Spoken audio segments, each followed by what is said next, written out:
Puedes comenzar, por favor. Buenas noches, compañeros, compañeras y profesor.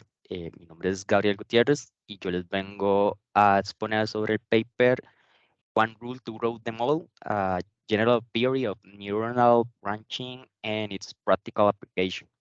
Entonces, para la agenda de hoy, lo que les traigo es una introducción rápida a los autores, una introducción a quién es Ramón y Cajal, un poco sobre las leyes de la conservación del citoplasma y el tiempo de conducción en circuitos neuronales, algunos conceptos que consideré que eran necesarios ser expuestos para poder comprender los experimentos tal cual, los resultados y sus conclusiones, y bueno, el análisis del experimento y la propuesta de mejora.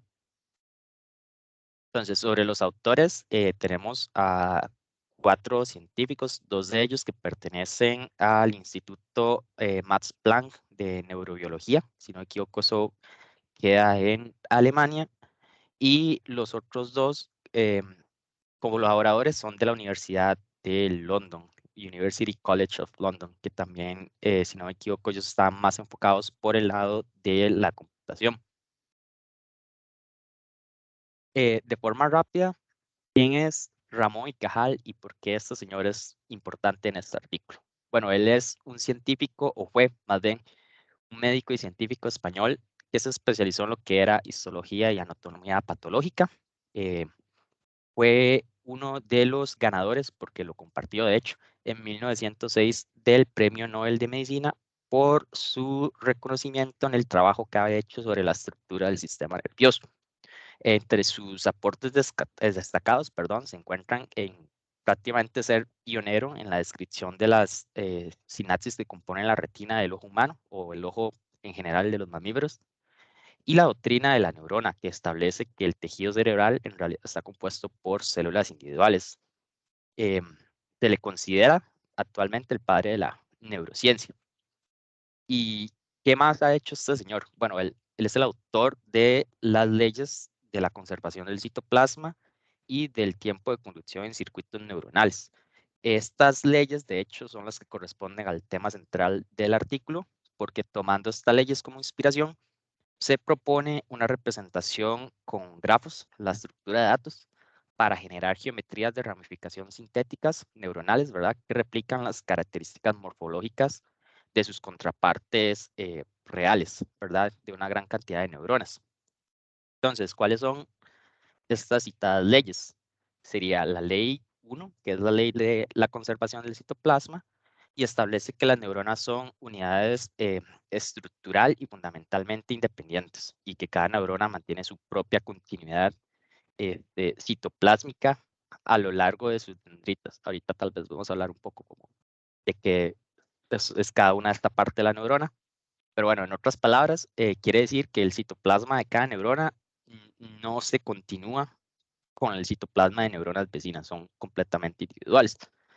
Y la otra ley sería la ley 2, ¿verdad? Este, que es la ley del tiempo de conducción en circuitos neuronales. Entonces, de hecho, como podemos ver en la imagen, se establece en realidad que el tiempo de conducción de un circuito neuronal está determinado por el elemento más lento del circuito. De hecho, es una buena analogía a las personas que son de eléctrica y electrónica, tal vez les suena.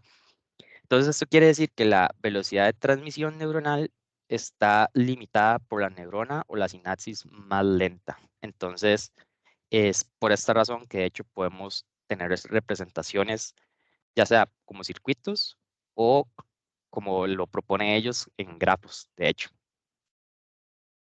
Eh, lo que tengo acá ahora son de las partes principales de una neurona. Entonces, antes les mencionaba sobre los que son las sinapsis, ¿verdad?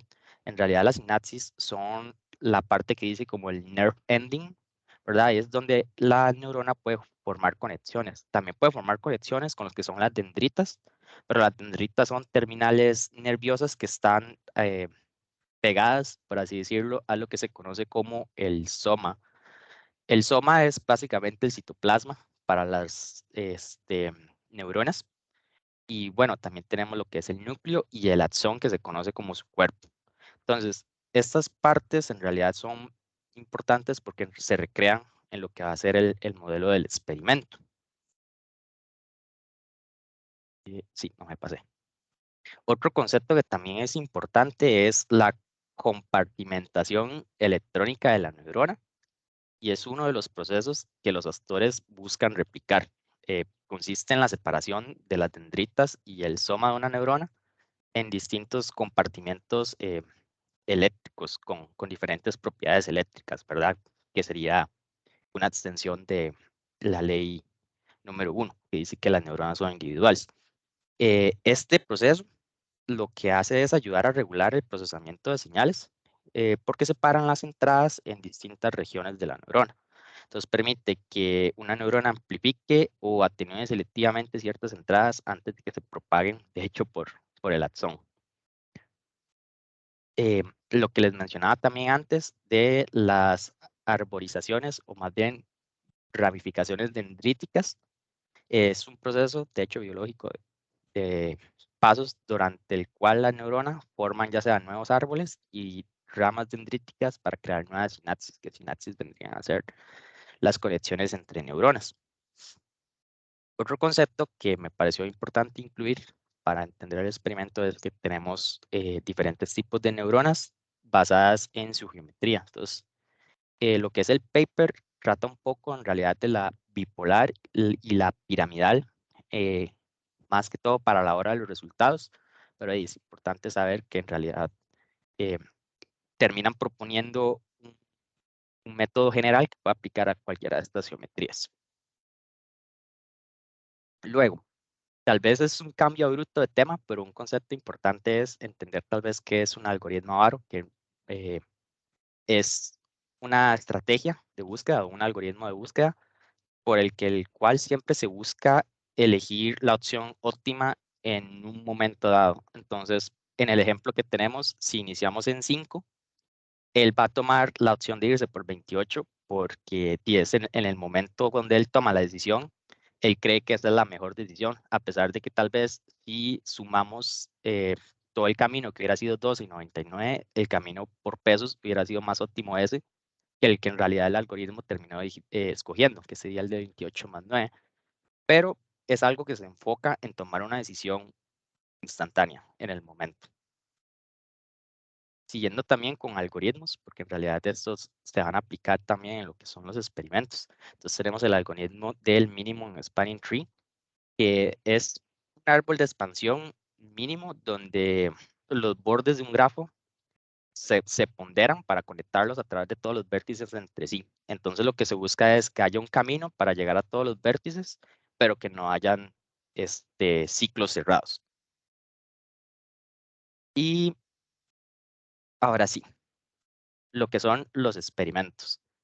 El paper es un poco disruptivo en cuanto a su estructura. En realidad, ellos no separan separan tal vez introducción del resto del paper, pero no separan la propuesta de experimentos y resultados, sino que más bien como que parten de lleno que uno ya sabe muchas cosas y leyó tal vez publicaciones anteriores de ellos y entonces pensé que era mejor separarlo de esta forma. Entonces, para los experimentos, ellos en realidad hacen 4 propuestas.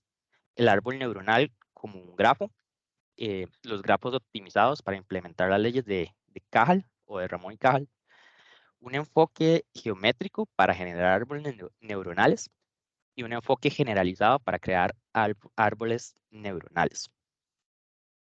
Entonces, el primer experimento que ellos plantean es el árbol neuronal como un grafo.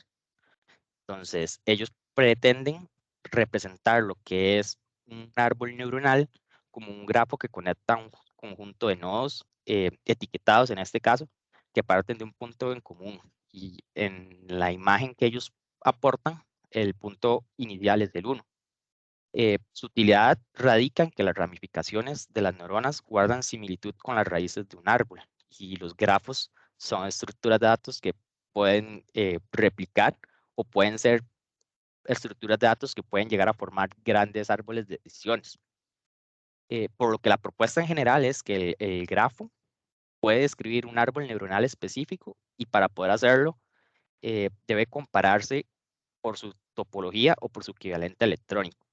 para lograr una comparación de este tipo, lo que hacen es etiquetar los nodos por un orden jerárquico y continuo, como ven en el ejemplo. De hecho, va de 1, 2, 3, 4, 5, porque estas profundidades o estos valores de las aristas vienen a ser lo que ellos llaman la suma de las longitudes desde la raíz, perdón, hasta el nodo, y eso también se puede tomar como los tiempos de propagación.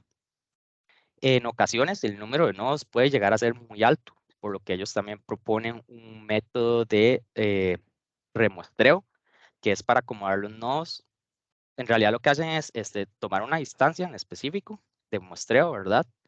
Y en múltiplos enteros de esa distancia vuelven a poner nodos, por lo que quitan una gran cantidad de nodos, pero conserva gran parte de la información. Entonces, este fue el primer experimento que ellos plantearon. Sobre este es que construyen el siguiente, los grafos optimizados para implementar las leyes de Ramón y Cajal. Entonces, si utilizamos el concepto de árbol neuronal como grafo, podemos utilizar un algoritmo de crecimiento, que este algoritmo de crecimiento viene a funcionar como un algoritmo avaro, que se basa en el minimum spanning tree. Entonces tenemos un nodo central y el algoritmo empieza a tomar decisiones en cuanto a los puntos que hay alrededor. Estos puntos se generan de forma aleatoria dentro de un contorno que llaman densidad, función de densidad, perdón. Entonces, el algoritmo lo que va a hacer es optimizar la función de tal forma, siempre teniendo en cuenta la función de costo. Entonces, es un algoritmo avaro que empieza a buscar conexiones con nodos y nodos y tiene dos formas de calcular ese costo total, que sería el Waring cost, o más bien el tiempo de propagación, que es lo que vale cada borde, más lo que es el tiempo del camino o el valor del camino total multiplicado por lo que es un factor de balanceo, que es el BF. Ellos consideran este BF como el parámetro único del modelo. Entonces, con este modelo que proponen para representar por lo menos estructuras neuronales utilizando grafos, ¿verdad? Es que ellos se proponen un enfoque geométrico para generar árboles neuronales. Entonces, va muy como resolviendo paso a paso. Primero, propongo cómo puedo representar la estructura neuronal con un grafo, después cómo puedo optimizar ese grafo, y una vez que optimizaron el grafo, propusieron cómo generar árboles neuronales, pero usando un enfoque geométrico, porque antes les mencionaba que los puntos se generan aleatoriamente dentro de un contorno, que es la densidad de los puntos, o la función de densidad, pero esta función de densidad está acotada por la geometría de la neurona en específico. Entonces, para probar ese primer enunciado, ellos decidieron usar lo que es una neurona amacrina, que de hecho está en la retina de los mamíferos. Entonces propusieron que iban a tener una superficie circular y que en base a, bueno, dentro de esa superficie vamos a poner el punto inicial, que sería el nodo 1, y sobre ese nodo 1 vamos a empezar a calcular el resto de ramificaciones de la neurona. Esa es el primer approach o la primera aproximación que ellos en realidad hicieron para tratar de utilizar o dar una aplicación práctica a los grafos optimizados. Después hicieron una segunda propuesta para lo que era el enfoque geométrico y utilizaron de nuevo una neurona que era, bueno, perdón, ahí no debería decir plano, pero es la neurona que son las dendritas de las células granulares del hipocampo. El hipocampo es esa región que está como azulita en la imagen. Y la función o la idea detrás de esto es que, ok, primero generaron o le dieron una aplicación geométrica en 2 dimensiones, y lo que buscaron con este segundo experimento era darle una aplicación geométrica en 3 dimensiones.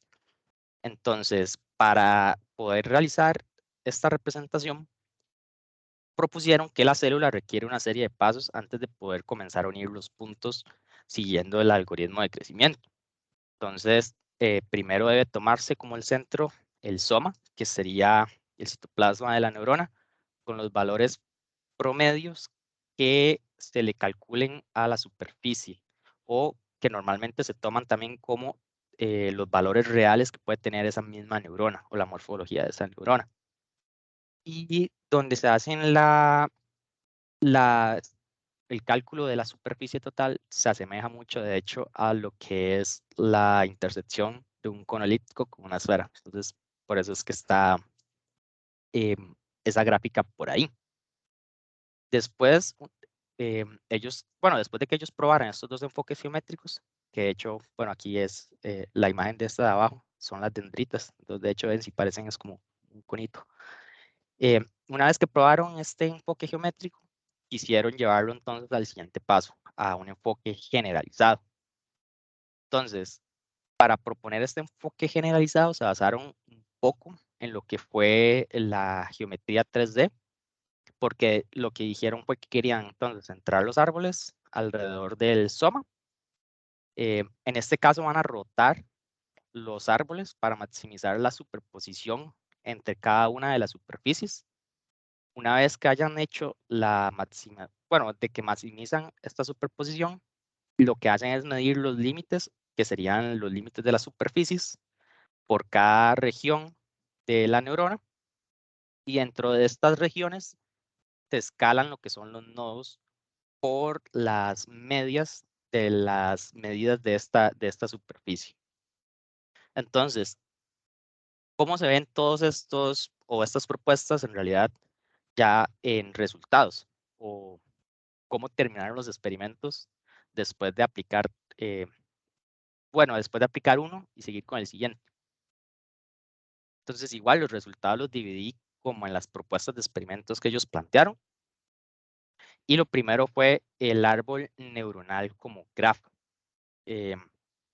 Utilizando la representación descrita, pueden obtener resultados, o bueno, ellos obtienen los resultados que están viendo en pantalla.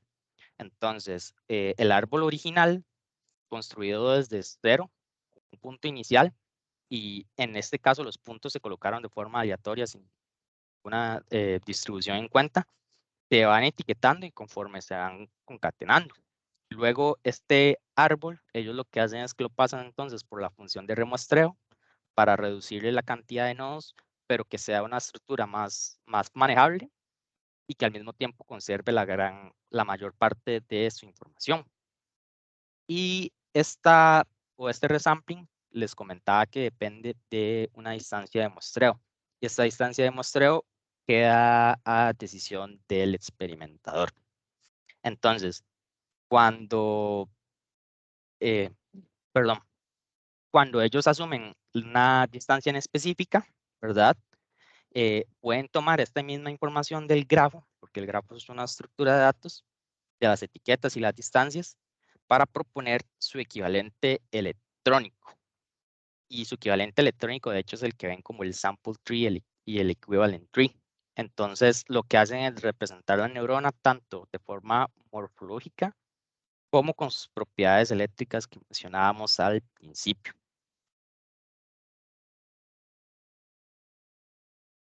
Otra aplicación que de hecho lograron ellos demostrar, o por lo menos a los datos o las conclusiones a las que llegaron, fue que el árbol neuronal como grafo también podía ser utilizado para crear una matriz de adyacencia en la cual lo que viene a representar cada punto es su nodo padre, y al mismo tiempo esta misma información la pueden usar en su equivalente electrónico para ver cómo se comporta en la representación de la neurona.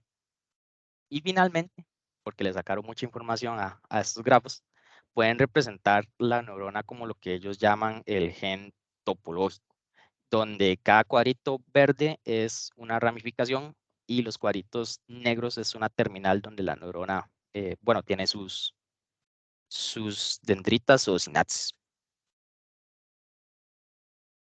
Luego, una vez que lograron como validar que la estructura de datos podía darles información útil sobre lo que era la representación de una neurona, empezaron a plantear experimentos para ver si si esta estructura de datos de verdad podían ayudarles a lo que es representar una neurona como tal.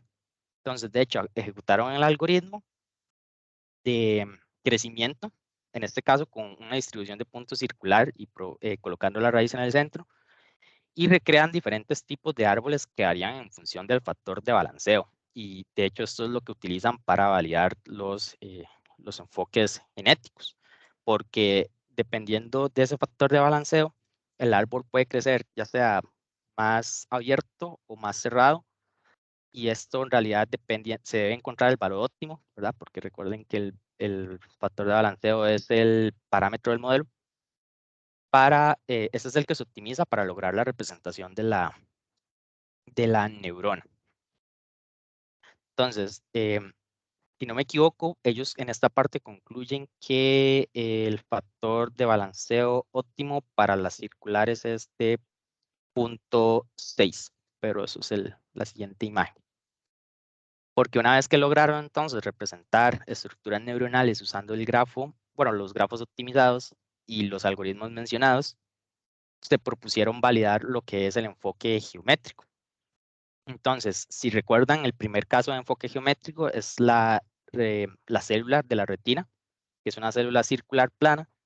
Entonces, utilizando el factor de balanceo lo calculan con la longitud total del cable. Eso es lo que ellos llaman la longitud total del recorrido, la longitud media de la ruta hasta el punto raíz y el número de puntos de ramificación del árbol real original. Entonces, intersecan estos tres datos y es ahí donde dan con el factor de balanceo óptimo para el caso particular de las neuronas circulares. De hecho, comparan lo que es el factor óptimo, que es 0.6, con el factor de 0.2, y por lo que el punto 2, de hecho, entre más pequeño, en este caso, para estos tipos de neuronas, menos converge la célula, ¿verdad? Menos se parece a lo que es su equivalente real. Una vez que entonces validaron lo que habían propuesto para su primer caso, se movieron al segundo, que entonces aplicaron los pasos para el caso de la superficie tridimensional, ¿verdad? Que le dieron vuelta a los ejes y maximizaron las superposiciones de las dendritas. Y en este en este caso lo que usaron fueron las dendritas granulares del hipocampo, habíamos dicho. Entonces, el resultado es que la superficie converge, de hecho, a algo similar a lo que ellos habían planteado del cono elíptico intersecando una esfera. Hacen la observación porque desde mi punto de vista no se lo esperaban, de que la mayoría de puntos parece incrementarse ya sea cerca del origen, ¿verdad? En la parte de abajo, y en el borde exterior, que sería la parte de arriba. Entonces, igual, para todas las representaciones que han hecho, ¿verdad? Recuerden que su modelo siempre depende del factor de balanceo. Y para este caso, usando las mismas condiciones, ¿verdad? Las mismas los mismos tres conjuntos de datos que usaron para calcular el factor de balanceo para la célula circular, lo usaron para este caso y les convergió a 0.85. De hecho, al final, terminan de validar sus dos enfoques geométricos comparando la distribución ya del orden de ramificación, ¿verdad? ¿Qué tantas ramificaciones hay en la neurona? La longitud del camino, que habíamos dicho, ¿verdad? El camino más largo, y las intersecciones poco profundas o las ramificaciones que en realidad tienen poco peso, donde comparan estos tres parámetros para ambos casos con las mediciones que tomaron de células reales. La mayoría de las veces, o por lo menos para el caso 1, lo que era la longitud y las intersecciones convergieron bastante bien. No así tanto el orden, pero es un poco el error que se genera al hacer el remuestreo. Y lo mismo para el caso 2. De hecho, en esta parte o en este caso les dio un poco mejor si comparamos los histogramas de uno con el otro. Me parece bastante. Por lo que teniendo estos resultados, dijeron o pensaron, este método entonces sí puede llegar a funcionar como una generalización con ciertas modificaciones. Entonces, si recuerdan el enfoque generalizado, Es una serie de 5 pasos, sí, 5 que les mencioné antes. Y el proceso de validación lo aplicaron en diferentes neuronas o diferentes células de neuronas, pero de una mayor complejidad. Eh, en el caso que estamos viendo ahorita en pantalla, son las células piramidales que se encuentran en, el en la corteza cortizal, creo que es que se pronuncia. Y en este caso, de las células piramidales son una clase de célula multipolar que habíamos visto al principio, ¿verdad? Que tiene como muchas ramificaciones para muchos lados en sus diferentes capas, y esto aplica tanto cuando están desarrolladas como cuando aún se encuentran en su proceso de desarrollo. Entonces, ¿qué fue lo que hicieron? Tomaron un caso de cada uno de células totalmente desarrolladas y células que se estaban desarrollando y le aplicaron los pasos que vimos en su algoritmo descrito para encontrar lo que era la superficie, ¿verdad? El límite o la media de los límites que ellos querían encontrar. Porque una vez teniendo entonces los límites dentro de los cuales se va a ejecutar el algoritmo en crecimiento, deben primero realizar un ajuste a las células piramidales. Lo que hacen es dividir la dendrita en las células piramidales, de hecho, se dividen en 2 partes, que sería la dendrita apical, que es la parte de arriba, y en la región de abajo, que es la dendrita oblicuo inferior. Entonces, lo que hacen es primero generar la dendrita apical y después generan la dendrita oblicua para conectarlas. Ambas terminan conformando lo que es la célula, ¿verdad? Ya después cuando se conectan. Y como están viendo acá, o vieron en la imagen anterior más bien, se puede aplicar para las diferentes etapas de desarrollo de la célula. Entonces, lo que hacen igual para validarlo, una vez que ya crearon la representación con el grafo, usando la superficie que optimizaron, pasan a evaluar de nuevo los supuestos o por lo menos las métricas que ellos usan para comparar qué tan acertado es su modelo de la célula.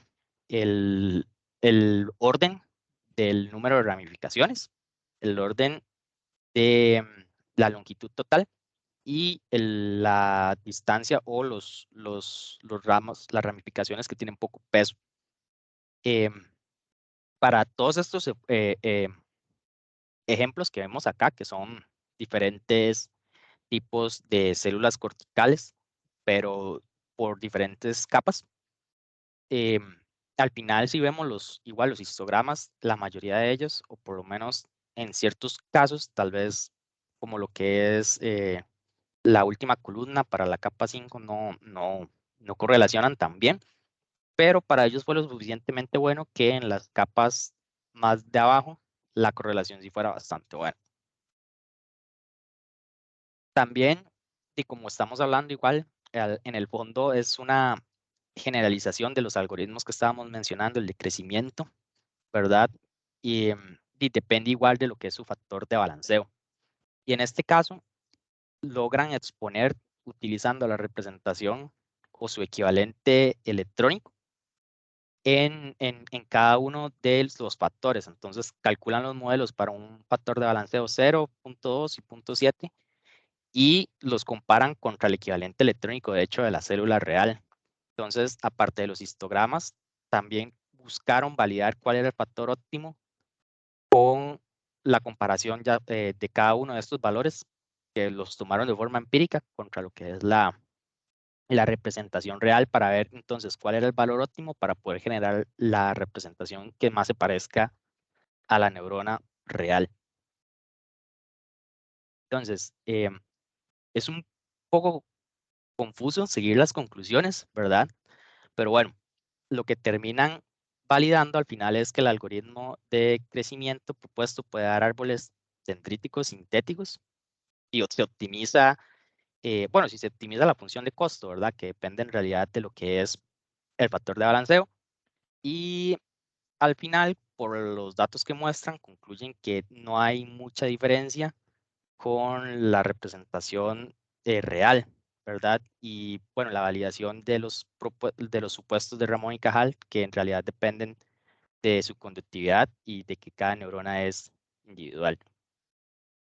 Y bueno, así rápidamente, a mí me pareció un poco curioso el experimento, era porque, bueno, no, tal vez uno siempre piensa como que los problemas se resuelven de forma deductiva y ellos proponen más bien un razonamiento inductivo. Eh, Me llamó mucho la atención, la verdad. Y bueno, lo que yo le propondría de mejora es el cálculo del factor de balanceo, que si es el parámetro a optimizar del modelo, y ahora hay bastantes frameworks que permiten la automatización de estos cálculos. Eso sería. Gracias. Muchísimas gracias, Gabriel. Este es bueno, vos sos de ingeniería eléctrica. Es bastante interesante, ¿verdad? El mapeo que hacen de cómo llegar a modelar las neuronas. La razón de por qué en el curso nosotros vemos casos del área de la biología o casos fuera de la ciencia de la computación es para que nosotros podamos mapear que la ejecución de experimentos, en este caso, como lo planteó la exposición de Gabriel, varían más allá de los tiempos de rendimiento que nosotros movemos o el desempeño de la aplicación. De hecho, yo fui invitado a una maestría de ciencias naturales, fui invitado a exponer de cómo nosotros aplicamos experimentos también en ciencias de la computación, que ellos no se lo imaginaban. Entonces es parte de lo que yo busco reforzar acá. De nuevo, te doy las gracias, Gabriel. Gracias, profe.